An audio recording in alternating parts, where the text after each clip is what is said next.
இந்த நாளிலே நாம் தியானிக்கும்படியாய் எடுத்துக்கொண்ட வேத பகுதி மத்தேயு எழுதின சுவிசேஷம் 5ஆம் அதிகாரம் 1வது வசனத்தை வாசிக்க கேட்போம். மத்தேயு எழுதின சுவிசேஷம் 5ஆம் அதிகாரம் 1வது வசனம் எல்லாரும் சேர்ந்து வாசிப்போம். அவர் திரளான ஜனங்களை கண்டு மலையின் மேல் ஏறினார். அவர் உட்கார்ந்த பொழுது அவருடைய சீஷர்கள் அவரிடத்தில் வந்தார்கள். அல்லேலூயா. இந்த வேத பகுதியிலே நாம் வாசிக்கிறோம், இயேசு திரளான ஜனங்களை கண்டு மலையின் மேல் ஏறினார். அல்லேலூயா. இதே அதிகாரம் பாருங்க, 8ஆம் அதிகாரம் மத்தேயு எழுதின சுவிசேஷம் 8ஆம் அதிகாரம் 1வது வசனத்தை நாம் வாசிப்போம் எல்லாரும் சேர்ந்து. அவர் மலையிலிருந்து இறங்கின போது திரளான ஜனங்கள் அவருக்கு பின் சென்றார்கள். அல்லேலூயா. இந்த 5ஆம் அதிகாரத்திலே நாம் வாசிக்கிறோம், இயேசு திரளான ஜனங்களை கண்டு மலையின் மேல் ஏறினார். இயேசு ஏறும்போது ஜனங்களும் என்ன செய்திருக்கிறார்கள்? அந்த மலையில் ஏறி இருக்கிறார்கள். பாருங்க, 8ஆம் அதிகாரம் 1வது வசனத்தில் இயேசு மலையிலிருந்து இறங்கின போது திரளான ஜனங்களும் அவருக்கு என்ன செய்திருக்கிறார்கள்? பின் சென்றிருக்கிறார்கள். ஹல்லேலூயா. அப்போ பாருங்க, மலையின் மேல் இயேசு என்ன செய்தார்? ஏறினார். ஹல்லேலூயா. அப்போ எதற்காக இந்த மலையின் மேல் இயேசு ஏறினார்? எதற்காக, ஏன் மலையின் மேல் ஏறி இயேசு பிரசங்கம் பண்ணினார் என்பதை நாம் அறிய வேண்டும். ஹல்லேலூயா. அன்று பாருங்க, பழைய ஏற்பாட்டு காலத்தில் இஸ்ரவேல் ஜனங்கள் எகிப்தியர்களுக்கு அடிமையாய் 430 வருஷம் எகிப்தில் என்ன செய்தார்கள்? அடிமையாய் காணப்பட்டார்கள். அந்த அடிமையாய் காணப்பட்ட நாட்களிலே ஜனங்கள் என்ன செய்தார்கள்? ஆராதிக்க முடியவில்லை, கர்த்தரை மகிமைப்படுத்த முடியவில்லை, கர்த்தருடைய கற்பனைகளை கைக்கொள்ள முடியவில்லை, நியாயப்பிரமாணத்தை கற்றுக்கொள்ள முடியவில்லை, எதையுமே செய்ய முடியாத ஒரு இருண்ட நாட்களாய் காணப்பட்டது. எதையுமே கர்த்தரை தேட முடியாத ஒரு சூழ்நிலை எல்லாருக்கும் நமக்கு தெரியும். அதனால தான் இந்த மோசே என்கிற ஒரு இரட்சகனை எழுப்பி சீனாய் மலையிலே ஏறி என்ன செய்தார்? அவர் 40 நாள் அல்லும் பகலும் புசியாமலும் குடியாமலும் அவர் என்ன செய்தார்? அவர் ஒரு கற்பனை 10 கற்பனையை பெற்றுக்கொண்டு அந்த மலையிலிருந்து என்ன செய்தார்? இறங்கி வந்தார். 10 கற்பனை. ஏனென்றால் ஜனங்கள் அடிமைத்தனத்திலே 430 வருஷம் அடிமைத்தனத்திலே விற்கப்பட்டார்கள். அடிமைத்தனத்துக்குள்ளே இருந்த நாட்களிலே அவர்களுக்கு இந்த கர்த்தரை ஆராதிக்க முடியாதபடி, அவர் கொடுத்ததான நியாய பிரமாணத்தின்படி ஜீவிக்க முடியாத பல காலகட்டங்கள் காணப்பட்டது. அதனால் அதை மறுபடியுமாய் ஜனங்களுக்கு கற்றுக் கொடுக்கும்படியாய் மோசேயை சீனா என்கிற மலையின் மேல் ஏறி அந்த பாருங்க 40 நாட்கள் உபவாசித்து ஜெபித்து அவரை பரிசுத்தப்படுத்தி பாருங்க 10 கற்பனைகளை கர்த்தர் கொடுத்து அனுப்பினார். அதற்கு பின்னதாக நாம் பார்ப்போமானால் அதன்படியாய் ஜனங்கள் என்ன செய்தார்கள்? அப்படி வாழ்ந்து கொண்டு வருகிற நாட்களிலே இந்த புதிய ஏற்பாட்டு காலத்துக்கு முன்னதாக இது பாருங்க, இந்த மல்கியாவிலிருந்து இயேசு இந்த உலகத்தில் வருகிற வரைக்கும் நம்முடைய அந்த இடைப்பட்ட காலங்கள் எவ்வளவு என்று சொன்னால் 400 வருஷம். அல்லேலூயா. அந்த 400 வருஷமும் ஒரு இருண்ட நாட்களாய் தேசத்திலே காணப்பட்டது. அந்த மல்கியா என்கிற தீர்க்கதரிசியின் நாட்கள் முடிந்து இயேசு வருகிற வரைக்கும் இந்த 400 வருஷமும் தேசம் எதற்குள்ளாய் காணப்பட்டது? ஒரு இருண்ட நாட்களுக்குள்ளாய் காணப்பட்டது. பாருங்க, அந்த இருண்ட நாட்களிலே ஜனங்கள் என்ன செய்திருப்பார்கள்? யோசித்து பாருங்க. நாமும் பல சூழ்நிலைகளிலே அகப்படும் போது, இல்லை ஒரு வருஷம் இப்போ 5-6 மாதங்கள் கர்த்தரை ஆலயத்தில் வந்து ஆராதிக்க முடியவில்லை என்று சொல்லும் போதே எவ்வளவோ நாம் என்ன செய்து விட்டோம்? அநேகர் பின்வாங்கி விட்டார்கள், தேவனுடைய அன்பை விட்டு விலகி இருக்கலாம். அதுபோல தான் இந்த 400 வருஷம் ஜனங்களுக்கு எதுவுமே இல்லை, ஒரு இருண்ட காலமாய் அவரவர் தன் நிலைமையின்படியாய் அவர்கள் ஜீவித்து கொண்டிருந்த நாட்களாய் இருந்தது. அதற்கு பிற்பாடு இயேசு இந்த உலகத்திலே வந்தார். இயேசு இந்த உலகத்திலே வந்து ஜனங்களை பார்க்கும்போது ஜனங்களுக்குள்ளே என்ன இல்லை? கற்பனை இல்லை, கற்பனைகளை கை கொள்ளவில்லை. ஜனங்கள் தன் விருப்பம் போல ஜீவித்து கொண்டிருக்கிறார்கள். அதிகமாய் பாவத்தின் மேல் பாவத்தை கூட்டிக் கொண்டு பல விதங்களிலே ஜனங்கள் ஜீவித்திருப்பதை இயேசு பார்த்து இவர்களுக்கு என்ன செய்ய வேண்டும்? உபதேசிக்க வேண்டும், இவர்களுக்கு நல் வார்த்தைகளை போதிக்க வேண்டும், கர்த்தருடைய வார்த்தைகள் கற்பனைகளை இவர்களும் கை கொள்ள வேண்டும், எப்படி இவர்களுக்கு சொல்லிக் கொடுக்க வேண்டும் என்று இயேசு அறிந்து என்ன செய்தார்? தனித்திருக்கும்படியா என்ன செய்கிறார்? மலையின் மேல் ஏறி அவர்களுக்கு என்ன சொல்ற வார்த்தைகளை சொல்லிக் கொடுக்கிறார். கற்பனைகளை அழகாய் விளங்க காட்டி கொடுக்கிறார். எது பாவம், எது பரிசுத்தம், எப்படி இந்த உலகத்திலே நாம் ஜீவிக்க வேண்டும், எப்படி ஜீவித்து பரலோகத்துக்கு நாம் போக முடியும் என்கிறதான பல கற்பனைகளை இந்த ஜனங்கள் கற்றுக்கொள்ளும்படியாய் இயேசு என்ன செய்கிறார்? அவர்களுக்கு கற்றுக் கொடுக்கும்படியாய் எங்க போகிறார்?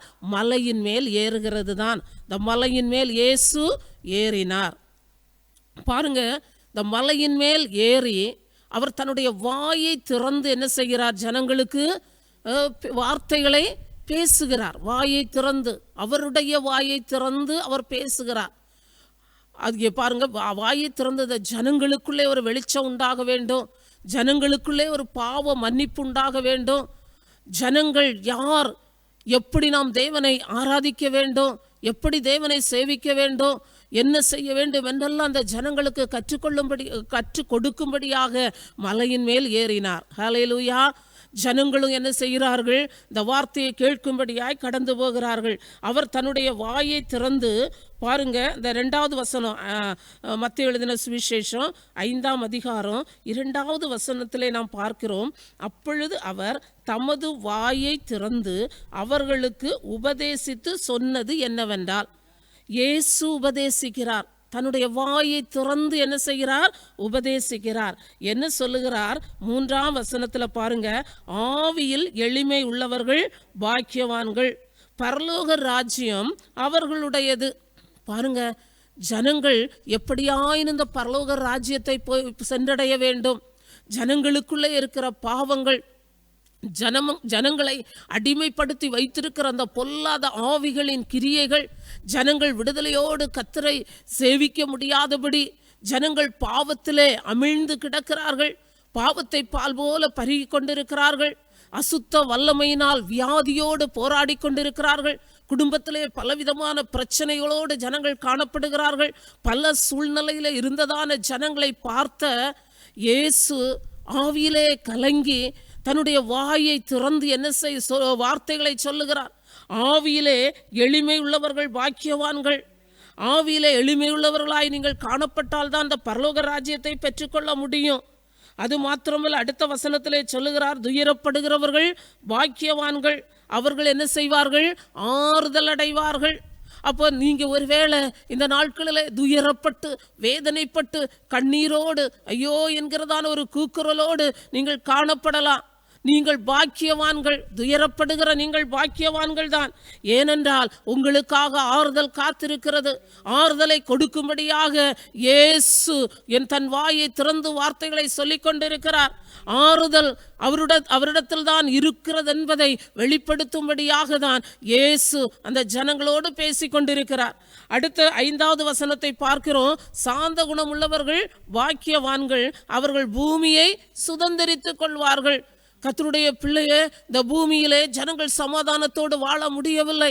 அசுத்த ஆவிகள் ஜனங்களை மிகவும் கலங்கடித்து கொண்டிருக்கிறது, வேதனைப்படுத்தி கொண்டிருக்கிறது. பல சூழ்நிலைகளை அடிமைப்படுத்தி ஜனங்கள் விடுதலையோடு வாழ முடியாதபடி பொல்லாத கிரியைகள் காணப்படுகிறபடியினாலே இயேசு தன் வாயை திறந்து சொல்லுகிறார், சாந்தம் குணமுள்ளவர்கள் பாக்கியவான்கள், அவர்கள்தான் இந்த பூமியை சுதந்தரிக்க முடியும். கர்த்தருடைய பிள்ளைகளாகிய நாம் இந்த நாட்களில் இந்த பூமியிலே நாம் வாழ்ந்து கொண்டிருக்கிறோம்.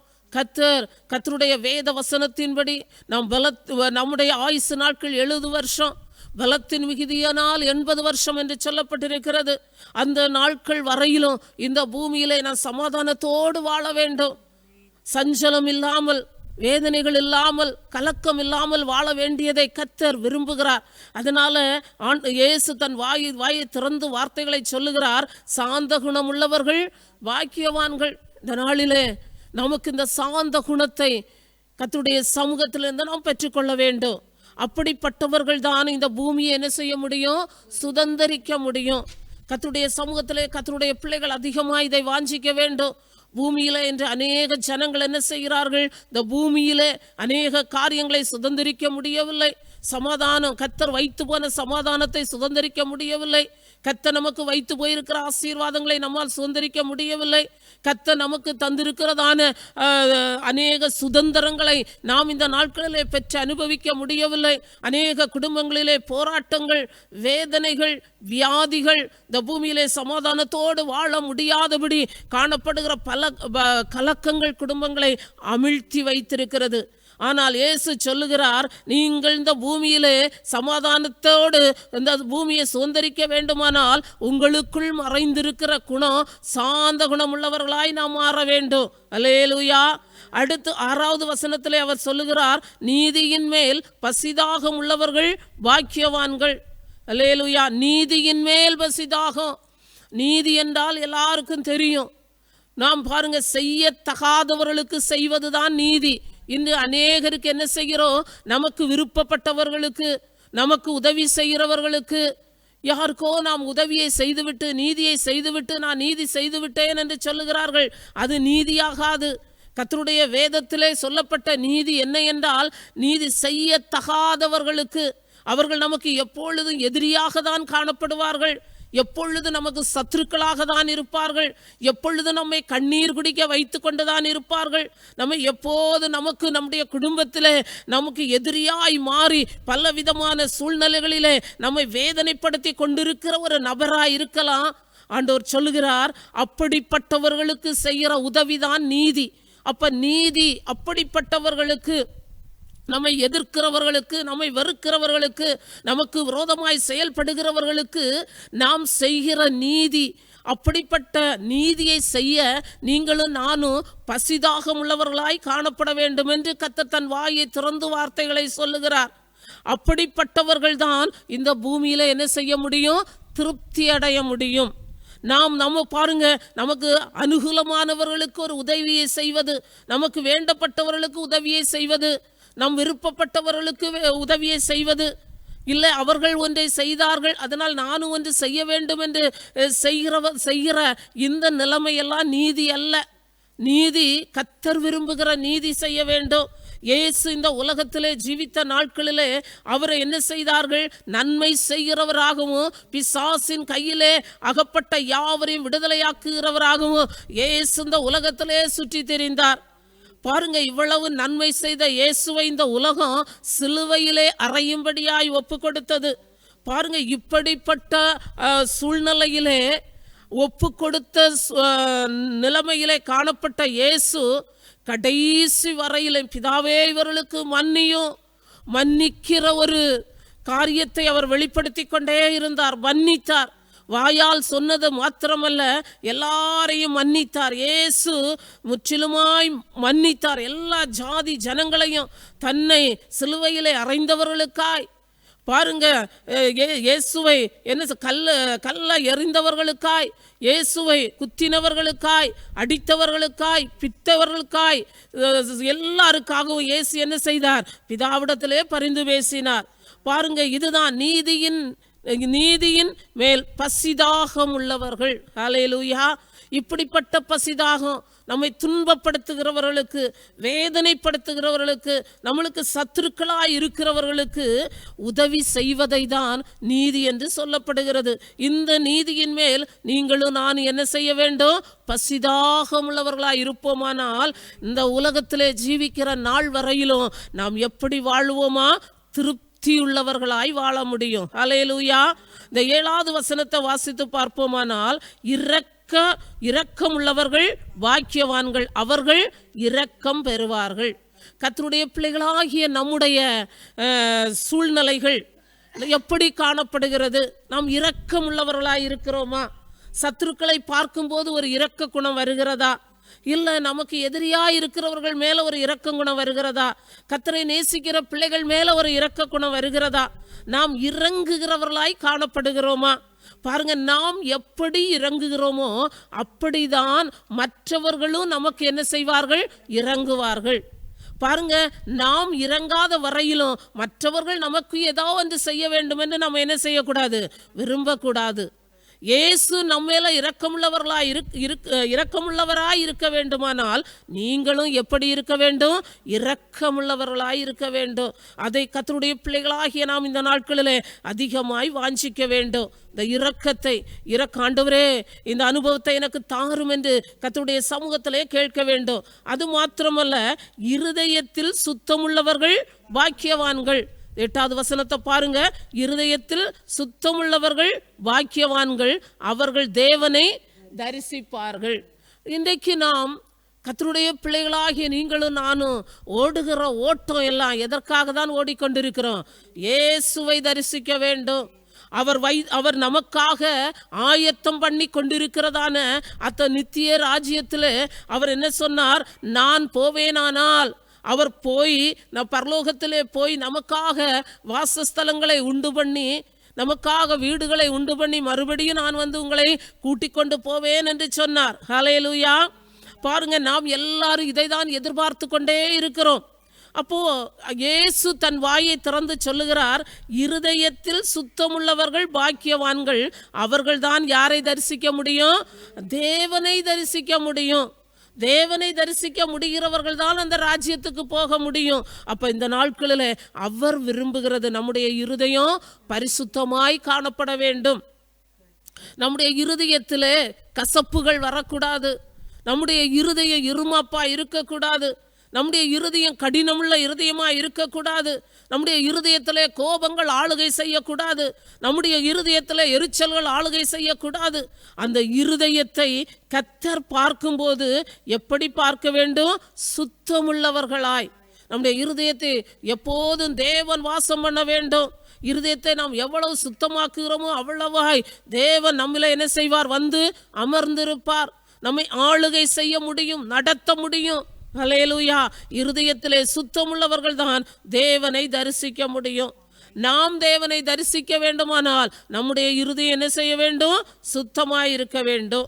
அடுத்து 9வது வசனத்திலே பாருங்க. சமாதானம் பண்ணுகிறவர்கள் பாக்கியவான்கள், அவர்கள் தேவனுடைய புத்திரர் எனப்படுவார்கள். ஹல்லேலூயா.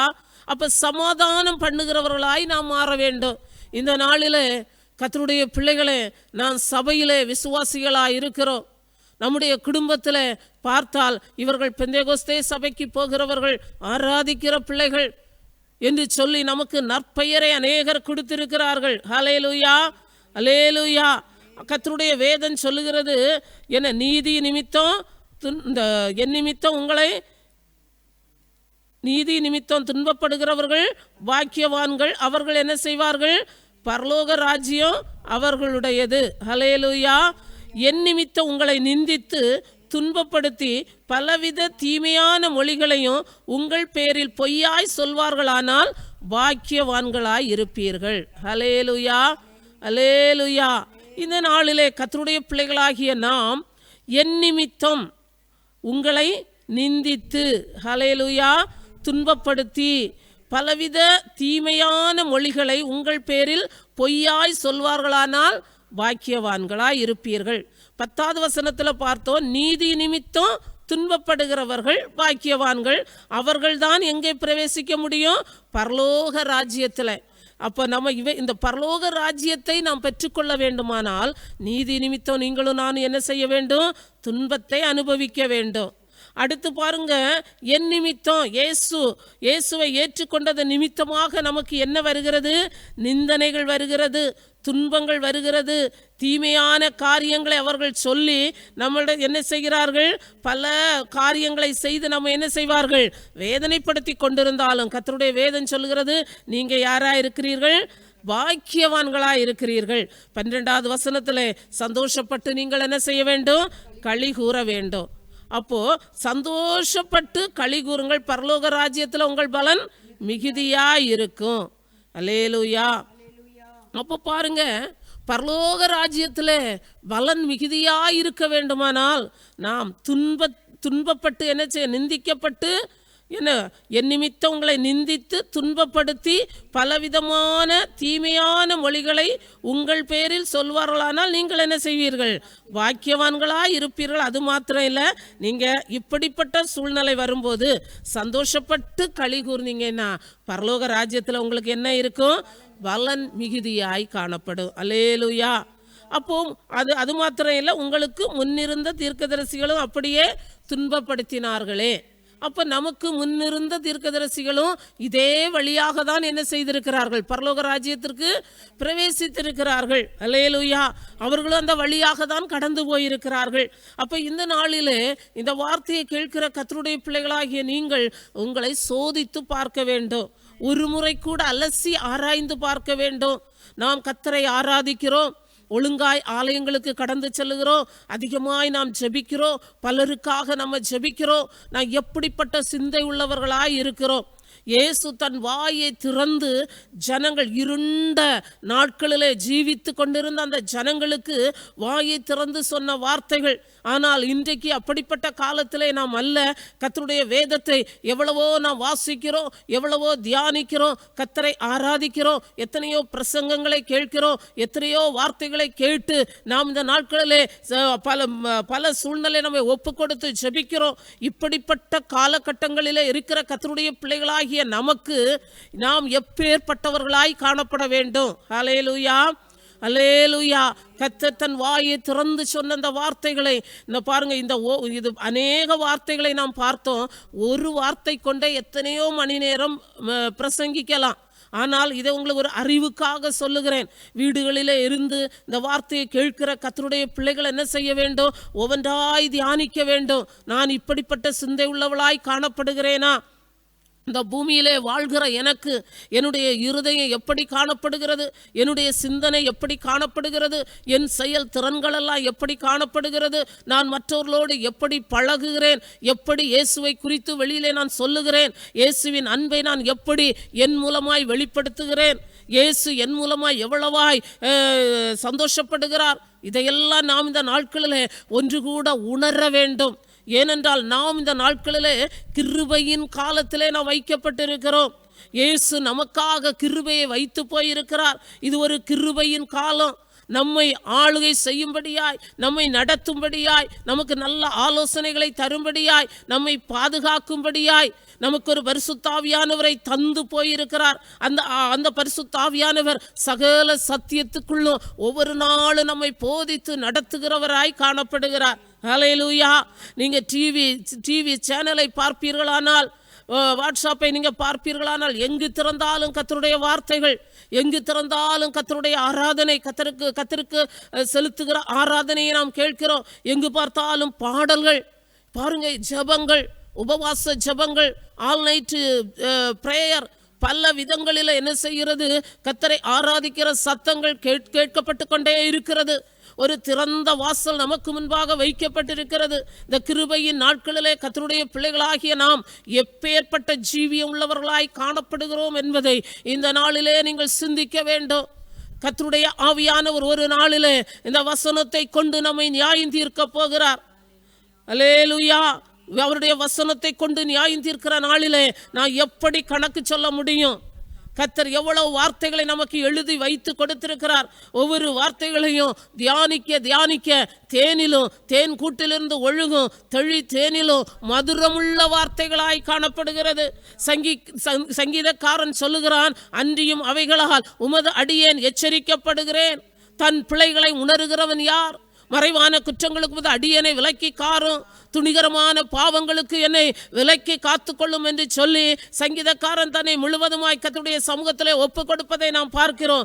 இந்த நாளிலே இந்த சத்தத்தை கேட்கிற கர்த்தருடைய பிள்ளைகளாகிய நீங்களும் கூட கர்த்தருடைய சமூகத்தில், ஆண்டவரே, இப்பேற்பட்ட சூழ்நிலைகள் என் வாழ்க்கையிலே தொடர்ந்து வராதபடி இந்த நாட்களிலே உடைய வார்த்தைகளுக்கு நான் ஆண்டவரே, என்னை முழுவதுமாய் ஒப்பு கொடுத்து சமர்ப்பிக்க எனக்கு கிருபை தாரும் என்று சொல்லி ஒவ்வொரு நிமிஷமும் கர்த்தருடைய அன்புக்குள்ளாய், கர்த்தருடைய இரக்கத்துக்குள்ளாய், கர்த்தருடைய கிருபைக்குள்ளாய் மறைந்து இந்த நாட்களில் நாம் செயல்பட நாம் கர்த்தருடைய சமூகத்தை நம்மை ஒப்பு கொடுக்க வேண்டும். ஹல்லேலூயா, அல்லேலூயா.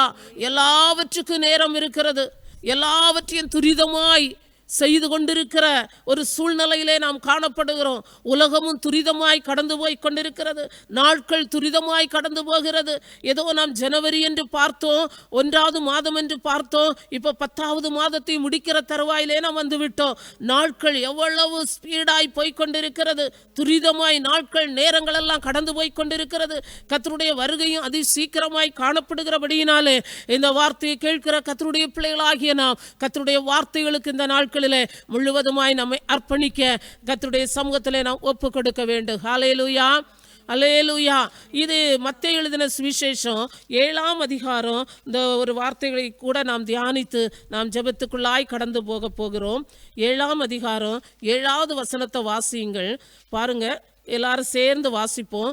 கேளுங்கள் கொடுக்கப்படும், கேளுங்கள் அப்பொழுது உங்களுக்கு கொடுக்கப்படும். அல்லேலூயா, அல்லேலூயா. இந்த ஒரு வார்த்தையை நாம் தியானித்து நான் ஜெபத்துக்குள்ளாய் கடந்து போகிறோம். அல்லேலூயா. கேளுங்கள் அப்பொழுது உங்களுக்கு கொடுக்கப்படும். இயேசுவிடத்தில் கடந்து சென்று அவரிடத்தை கேட்ட யாவருக்கும் இயேசு என்ன செய்தார்? எல்லாவற்றையும் கொடுத்து அனுப்பினார்.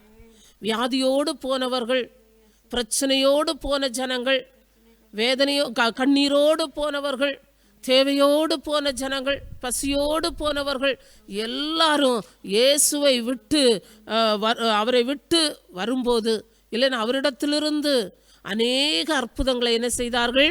பெற்றுக்கொண்டு நிறைவாய் கடந்து வந்ததை நாம் வேதத்திலே வாசிக்கிறோம். அப்போ கர்த்தருடைய வாயினால், இயேசு தன் வாயினால் சொல்லுகிறார், கேளுங்கள் அப்பொழுது உங்களுக்கு கொடுக்கப்படும். சிறு பிள்ளைகள் தேவனிடத்தில் கேட்டா என்ன கேட்பார்கள்? அவர்களுக்குரிய காரியங்களை கேட்பார்கள். ஏசப்பா எனக்கு இதை தாங்க, அதை தாங்க. அதுகளுக்கு என்ன? ஏசப்பாட்ட கேட்டால் என்ன செய்வார்? தருவார். நான் ஏசப்பாட்ட கேட்க போகிறேன்னு சொல்லிட்டு என்ன செய்யும் பிள்ளைங்க? ஏசப்பாட்ட கேட்பாங்க. இன்னும் கொஞ்சம் ஒரு வாலிப பிள்ளையாக இருந்தால் அதற்கேற்ற காரியங்களை யார்கிட்ட போய் கேட்பாங்க? ஏசப்பாட்ட கேட்பாங்க. இனி குடும்பமாக இருக்கிற பிள்ளைகள்கிட்ட ஏசப்பாட்ட போய் எதை கேட்பார்கள்? அவர்கள் என்னது? குடும்பத்தில் என்ன வேண்டும்? சமாதானம் வேண்டும். நான் புருஷனும் மனைவியும் நாங்கள் இருவரும் என்ன செய்ய வேண்டும்? ஒற்றுமையாய் ஐக்கியமாய் அநேக குடும்பங்களுக்கு சாட்சியாய் நாங்கள் வாழ வேண்டும். கர்த்தர் எங்களுக்கு எதிர்காலத்தை என்ன செய்ய வேண்டும்? ஆசீர்வாதத்தை தர வேண்டும், பிள்ளைகளை தர வேண்டும், பிள்ளைகளை பெற்றுட்டு அது அதற்கேற்ற வருமானங்களை தர வேண்டும். எல்லாவற்றையும் இப்படி ஒன்றொன்றாய் கேட்போம். வயதானவர்களை கேட்டால் என்ன சொல்லுவாங்க? ஆண்டவரே எங்கள் வாழ்க்கையெல்லாம் என்ன செய்து போச்சு? ஓரளவு எல்லாம் செட்டில் ஆகியாச்சு. இனி எங்கேயாவது அங்கங்கேயா போய் சுற்றி பார்த்தா என்ன செய்யும்? நலமாக இருக்கும். ஏன்னா இவ்வளவு நாள் எல்லாவற்றையும் சம்பாதிச்சு பிள்ளைகளுடைய காரியங்களுக்காக நாம் என்ன செய்தோம்? ஆமாம், செட்டில் பண்ணுவதற்காய் அவர்களுக்காய் நாம் உழைத்தோம். அதெல்லாம் ஓரளவு முடிந்தாயிற்று. இனி என்ன செய்ய வேண்டும்? எதையாவது ஒன்று செய்ய வேண்டும். இதுதான் உலகம் தேடிக்கொண்டிருக்கிறது, கேட்டுக்கொண்டிருக்கிறது. அப்போது இன்றைக்கு கர்த்தருடைய பிள்ளைகளாகிய நீங்களும் நானும் எதை கேட்க வேண்டும்? ஹல்லேலூயா. அவர்கள் அதை கேட்கிறார்கள். நாம் எதை கேட்க வேண்டும்? வேதத்தை வாசிங்க. யாக்கோபு எழுதின நிருபம் 1ஆம் அதிகாரம், யாக்கோபு 1ஆம் அதிகாரம் 5வது வசனம். உங்களில் ஒருவன் ஞானத்தில் குறைவுள்ளவனாய் இருந்தால் யாவருக்கும் சம்பூர்ணமாய் கொடுக்கிறவரும் ஒருவரையும் கடிந்து கொள்ளாதவருமாகிய தேவனிடத்தில் கேட்க கடவன், அப்பொழுது அவனுக்கு கொடுக்கப்படும். ஹல்லேலூயா. இந்த யாக்கோபு இந்த பொதுவான நிருபத்தை எழுதும்போது அவர் சொல்லுகிறார், என்ன சொல்லுகிறார்? உங்களில் ஒருவன் ஞானத்தில் குறைவுள்ளவனாய் இருந்தால் யாவருக்கும் சம்பூர்ணமாய் கொடுக்கிற தேவனிடத்தில் என்ன செய்ய வேண்டுமா? கேட்க வேண்டுமா? இந்த நாளிலே நாம் எதை கர்த்தரிடத்தில் கேட்க வேண்டும்? ஞானத்தை கேட்க வேண்டும். நீங்கள் என்ன செய்ய வேண்டும்? கர்த்தருடைய சமூகத்தில், ஆண்டவரே நான் எப்படி ஜெபிக்க வேண்டும்ப்பா, எனக்கு ஞானத்தை தாரும். சில நேரங்களில் நம்ம ஜெபிக்கிற ஜெபமே நமக்கு எதாய் மாறுகிறது? பாவமாய் மாறுகிறது. கர்த்தருடைய சமூகத்தில் முழங்கால் படியிட்டு உபவாசித்து ஜெபிக்கிறோம். எதற்காய் ஜெபிக்கிறோம் என்றே நமக்கு என்ன செய்யாது? ஒரு கருத்து இருக்காது. எதற்கு ஜெபிக்கிறோன்னே தெரியாது. யாரிடத்துலையாவது பகை இருக்கும், யாரிடத்துலையாவது கோபம் இருக்கும், குடும்பத்தில் இல்லைன்னா பிரச்சனையாக இருக்கும். அதற்கு போய் நம்ம என்ன செய்வோம்?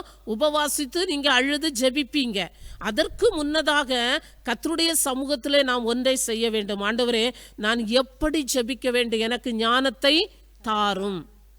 பாருங்க, இயேசு ஜெபிக்கும்படியா என்ன செய்தார்? கற்றுக் கொடுத்தார். அல்லேலூயா, அல்லேலூயா. இயேசு கற்றுக் கொடுக்கும்போது நான் என்கிற வார்த்தை அதிகமா என்ன செய்யவில்லை? பயன்படுத்தவில்லை. என்று என்ன செய்யல? வார்த்தை அவர் என்ன செய்யல? அவர் யூஸ் பண்ணல.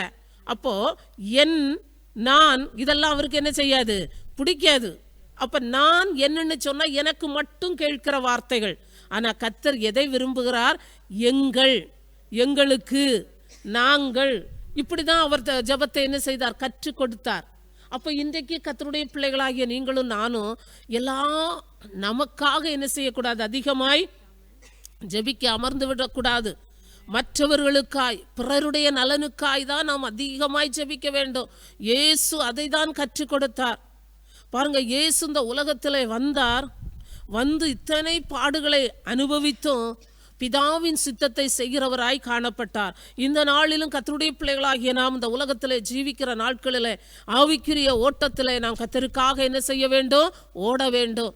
ஓடுகிற கர்த்தருடைய பிள்ளைகள் இந்த நாட்களிலே கர்த்தருடைய சமூகத்திலே நாம் ஜெபிக்கும்படியாய் கடந்து வரும்போது அவரிடத்தில் கேட்க போகிறோம். ஒன்றை கேட்பதற்காக தான் நீங்க ஜெபிக்கிறீர்கள். அதற்கு முதலாவது நான் கர்த்தரிடத்தில் எதை கேட்க வேண்டும்? ஞானத்தை கேட்க வேண்டும். ஞானமாய் ஜெபிக்க வேண்டும்.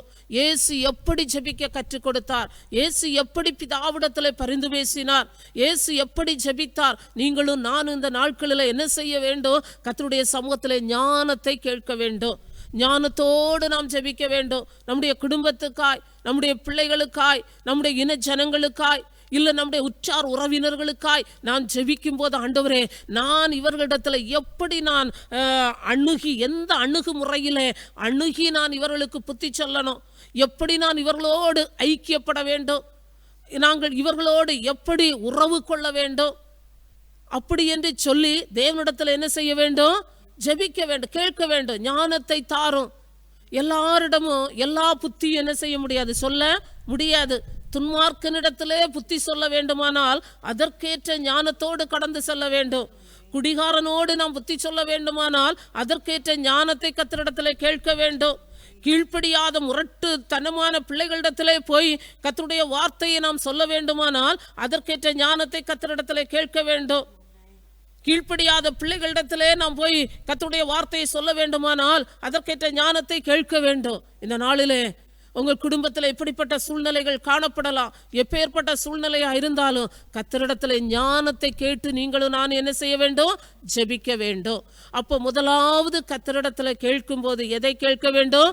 ஞானத்தை. ஆண்டவரே, ஞானமாய் ஜெபிக்க என கற்றுத்தாரும். பல நேரங்களிலே ஞானம் இல்லாமல் ஜெபித்தபடியினாலே, ஞானம் இல்லாமல் ஊழியம் செய்தபடியினாலே, ஞானம் இல்லாமல் பல காரியங்களை நாம் செய்ய போனதினாலே, ஞானம் இல்லாமல் பிசினஸிலே கால் வைத்ததினாலே, ஞானம் இல்லாமல் கடனுக்குள்ளாய் அகப்பட்டது போல இந்த நாட்களில் இனி ஆண்டவரே, ஞானம் இல்லாமல் நான் இப்படிப்பட்ட சூழ்நிலையிலே அகப்பட்டு விடாதபடி ஞானத்தோடு எல்லாவற்றையும் செய்து ஞானமாய் தப்பித்துக் கொள்ள என கிருபை தாரும் என்று சொல்லி நீங்களும் நான் என்ன செய்ய வேண்டும்? ஜெபிக்க வேண்டும். சாலோமோன் ஞானி அழகாய் ஆண்டவரிடத்தில் கேட்டார், ஞானத்தை கேட்டார். இந்த ஜனங்களை நடத்துவதற்கு ஞானத்தை கேட்டார். கர்த்தர் என்ன செய்தார்? ஜனங்களை நடத்தவும் ஞானத்தை கொடுத்து எல்லா ஆசீர்வாதங்களுக்கும் என்ன செய்தாரு? ஒரு மேலான ஒரு ராஜாவாய் மாற்றினார். அப்ப நீங்களும் நானும் ஞானத்தோடு கர்த்தருடைய சமூகத்தில் ஜெபிக்கும் போது கர்த்தர் நமக்கு எதை தருவார்? ஞானத்தை தருவார். அல்லேலூயா. முதலாவது நாம் ஞானத்தை கேட்க வேண்டும். இரண்டாவது பாருங்க, ஒரு வேத பகுதியை வாசிப்போம். தானியேலுக்கு எழுதின புஸ்தகம் 9ஆம் அதிகாரம் 19வது வசனம். எல்லாரும் எடுங்க. தானியேல் 9ஆம் அதிகாரம் 19வது வசனம் வாசிக்கிறோம், கேளுங்க. ஆண்டவரே கேளும், ஆண்டவரே மன்னியும், ஆண்டவரே கவனியும். என் தேவனே, உம்முடைய நிமித்தமாக அதை தாமதியாமல் செய்யும். உம்முடைய நகரத்துக்கும் உம்முடைய ஜனத்துக்கும் உம்முடைய நாமம் தரிக்கப்பட்டிருக்கிறதே என்றேன். ஹல்லேலூயா. பாருங்க, தானியேல் ஜெபிக்கிறார். பிறருடைய, எதற்காக ஜெபிக்கிறார்?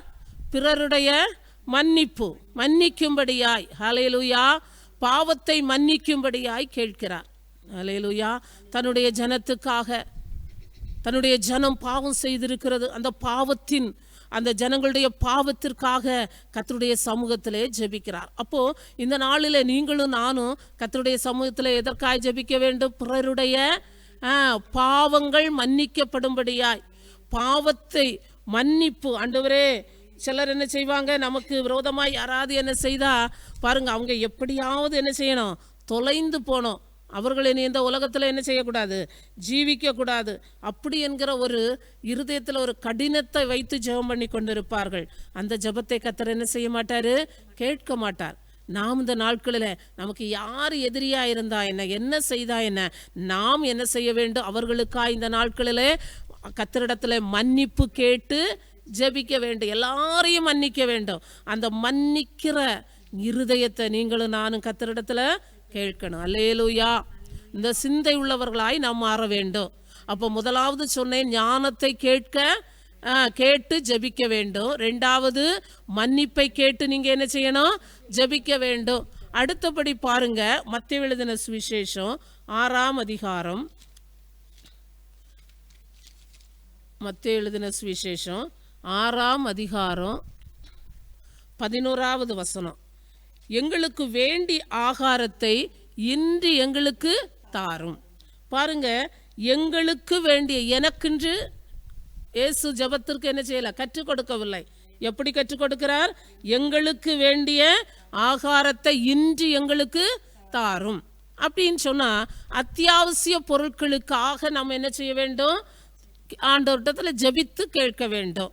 ஒவ்வொரு நாளும், ஆண்டவரே இன்றைக்குரிய, இந்த நாளுக்குரிய, அப்பா எத்தனை நம்ம ஜபிக்கும் போது எப்படி ஜபிக்க வேண்டும், எங்களுக்கு வேண்டிய, ஆண்டவரே எங்களுடைய குடும்பத்துக்கு, எங்களுடைய சபையாருக்கு, ஆண்டவரே எங்களுடைய சபைக்கு, எங்களுடைய இப்படி தான் நாம் என்ன செய்ய வேண்டும், ஜபிக்க வேண்டும். அத்தியாவசிய பொருட்களுக்காக நாம் என்ன செய்யணும், ஜெபிக்க வேண்டும்.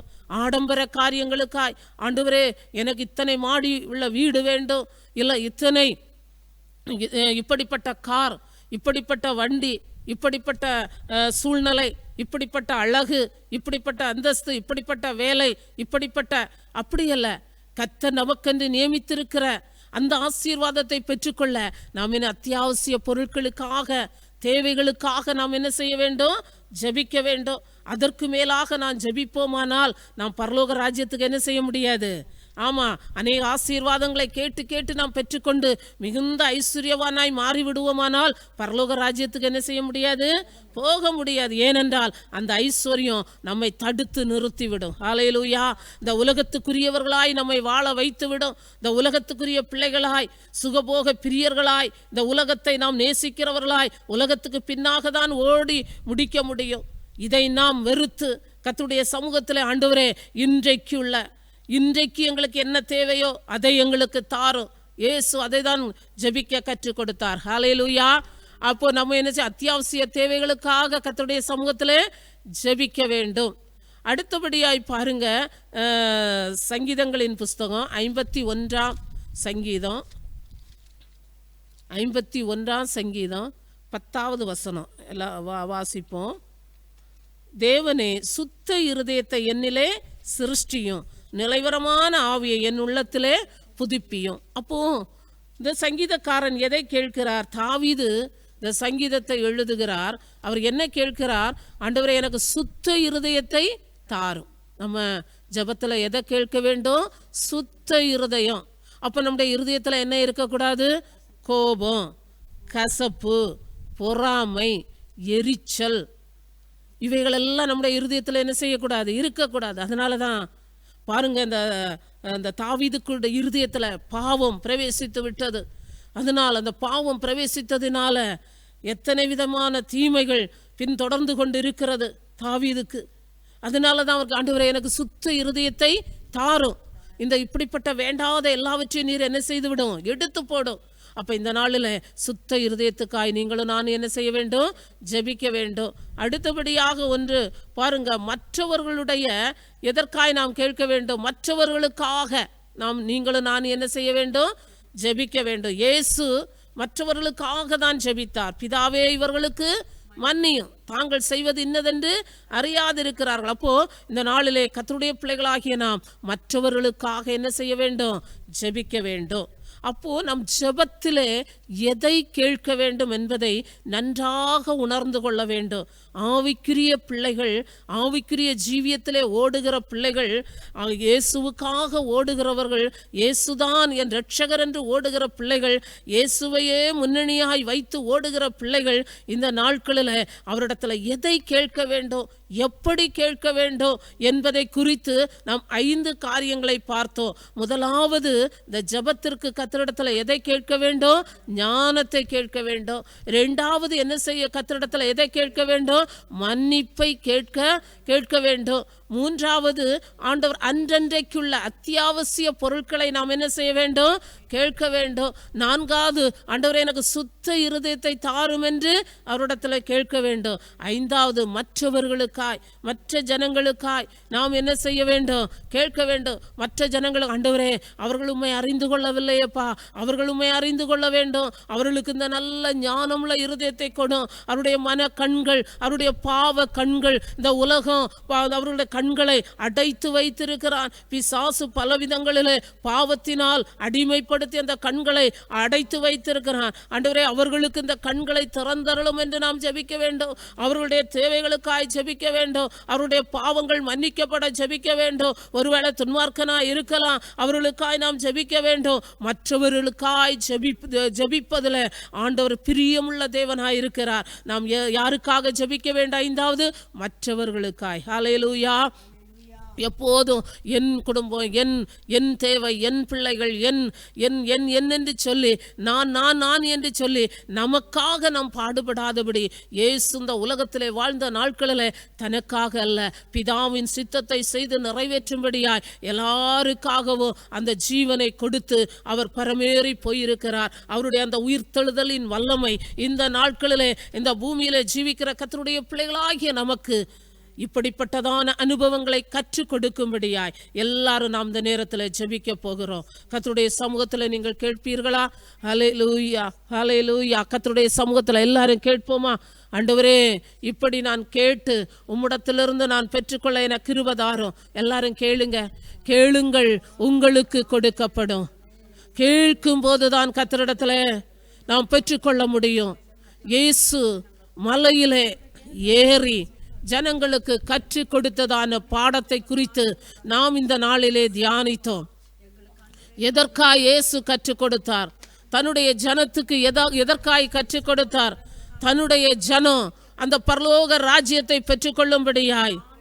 பலவிதமான சூழ்நிலையிலே, இருண்ட நாட்களிலே ஜனங்கள் அந்த இருதயத்தில் பலவிதமான சூழ்நிலையோடு வாழ்ந்தபடியினாலே இந்த ஜனங்களுக்கு ஒரு வெளிச்சத்தை உண்டு பண்ண வேண்டும், இந்த ஜனங்கள் பாவத்திலிருந்து விடுதலையை பெற்றுக்கொள்ள வேண்டும் என்கிறதான ஒரு நிலைமையோடு தான் இயேசு இவைகளை கற்றுக் கொடுத்தார்.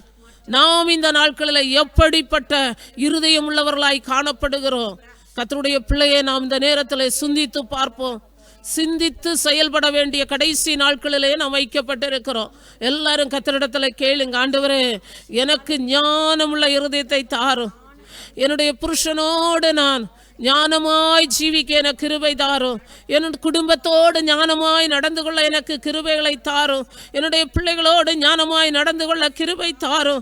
எனக்கு கர்த்தர் கொடுத்திருக்கிற ஆத்துமாக்களோடு ஞானமாய் நடந்து கொள்ள கிருபை தாரும். என்னுடைய உற்றார் உறவினரோடு ஞானமாய் நடந்து கொள்ள, ஞானமாய் சுவிசேஷத்தை அவர்களுக்கு பிரசங்கிக்க, ஆண்டவருடைய சத்தியத்தை நாங்கள் எடுத்து சொல்ல, ஞானமாய் அவர்களுக்காய் ஜெபிக்க எனக்கு கற்றுத்தாரும். ஆண்டவரே, கேளுங்க. கர்த்தருடைய சமூகத்தில் கேளுங்க. இந்த ஞானம் நம்முடைய வாழ்க்கையில இல்லாதபடியினால தான் அடிக்கடி குடும்பங்களிலே பிரச்சனைகள், அடிக்கடி குடும்பங்களிலே போராட்டங்கள், அடிக்கடி குடும்பங்களிலே சண்டை, அடிக்கடியாய் குடும்பத்தில் பலவிதமான சூழ்நிலைகள் காணப்படுகிறது. இந்த சூழ்நிலையிலிருந்து கர்த்தருடைய ஆவியானவர் நமக்கு விடுதலையை தரும்படியாய் எல்லாரும் ஜெபிப்போம். ஆவியானவரே, அப்பா, இந்த சூழ்நிலையில நாங்கள் ஞானமாய் இடத்துல ஜெபிக்க எனக்கு கிருபை தாரும். ஆண்டவரே, அப்பா, எனக்கு கிருபை தாரும். ஞானமாய் ஜெபிக்கிறதை நான் உம்மிடத்திலே நாங்கள் பெற்றுக்கொள்ள எங்களுக்கு கிருபை தாரும். அப்பா, இரண்டாவதாக மன்னிப்பை நாங்கள் கேட்க வேண்டும். மன்னிக்கிற ஒரு சுபாவம் எங்களுடைய வாழ்க்கையில இடத்துல வர வேண்டும் என்று சொல்லி நாங்கள் ஜெபிக்கட்டும் ஆண்டவரே. நீர் எங்களுக்கு எத்தனையோ பாவங்களை மன்னித்தீர். நாங்கள் துரோகிகளாய் இருந்தோம். நாங்கள் எத்தனையோ பாவத்துக்கு அடிமைப்பட்டு காணப்பட்டோம். அடிமைத்தனத்தின் வல்லமையிலே காணப்பட்டோம். நாங்கள் சத்துருக்களாய் காணப்பட்ட நேரத்தில் நீர் எங்களை மன்னித்தீரே ஐயா. அந்த மன்னிப்பின் சுபாவத்தை முடத்தில் கேட்டு பெற்றுக்கொள்ள ஆண்டவரே அந்த இருதயம் எங்களிலே கடந்து வர கர்த்தர் உதவி செய்வீராக.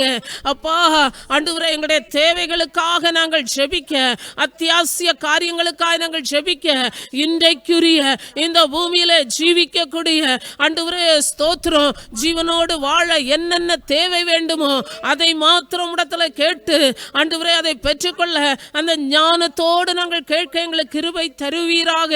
ஆண்டவரே, சுத்த இருதயத்தை சங்கீதக்காரனாகிய தாவீது கேட்டது போல நாங்கள் உம்மிடத்தில் அந்த சுத்த இருதயத்தை தாரும். எங்களுடைய இருதயம் சுத்தமாய் காணப்பட்டால் தானே நாங்கள் பரலோக ராஜ்யத்தை பெற்றுக்கொள்ள முடியும். அந்த ராஜ்யத்தை பெற்றுக்கொள்ளும்படியாய் இந்த நாட்களில் இருதயம் சுத்தமுள்ளதாய் மாற அப்ப அதற்காய் நாங்கள் ஜெபிக்க, உம்மிடத்தில் கேட்க கர்த்தர் எங்களுக்கு கிருபை தருவீராக. நாங்கள் மற்றவர்களுக்காய் ஆண்டவரே ஜெபிக்க, ஆண்டவரே எங்களுக்கு அதிகமான கிருபை தாரும் என்று சொல்லி நாங்கள் கேட்க எங்களுக்கு இந்த நாளில் அந்த ஜெபத்தை நீர் எங்களுக்கு கற்றுக் கொடுத்தீரேப்பா. உமக்கு ஸ்தோத்திரம். நாங்கள் எப்படி கேட்க வேண்டும், எப்படி ஜெபிக்க வேண்டும், எதற்காய் ஜெபிக்க வேண்டும் ஆண்டவரே, இந்த நாளில் நீர் கற்றுக் கொடுத்த பாடத்தின்படியாய் நாங்கள் ஆண்டவரே ஞானமாய் இந்த பூமியில ஜீவிக்க எங்களுக்கு கிருபை தருவீராக. உம்முடைய கரத்திலே எங்களை தாழ்த்தி ஒப்பு கொடுக்கிறோம். இந்த வார்த்தைகள் மூலமாய் அநேகர் உயிர்ப்பிக்கப்பட பிரயோஜனம் அடைய கர்த்தருடைய ஆவியானவர் உதவி செய்வீராக. ஆமென்.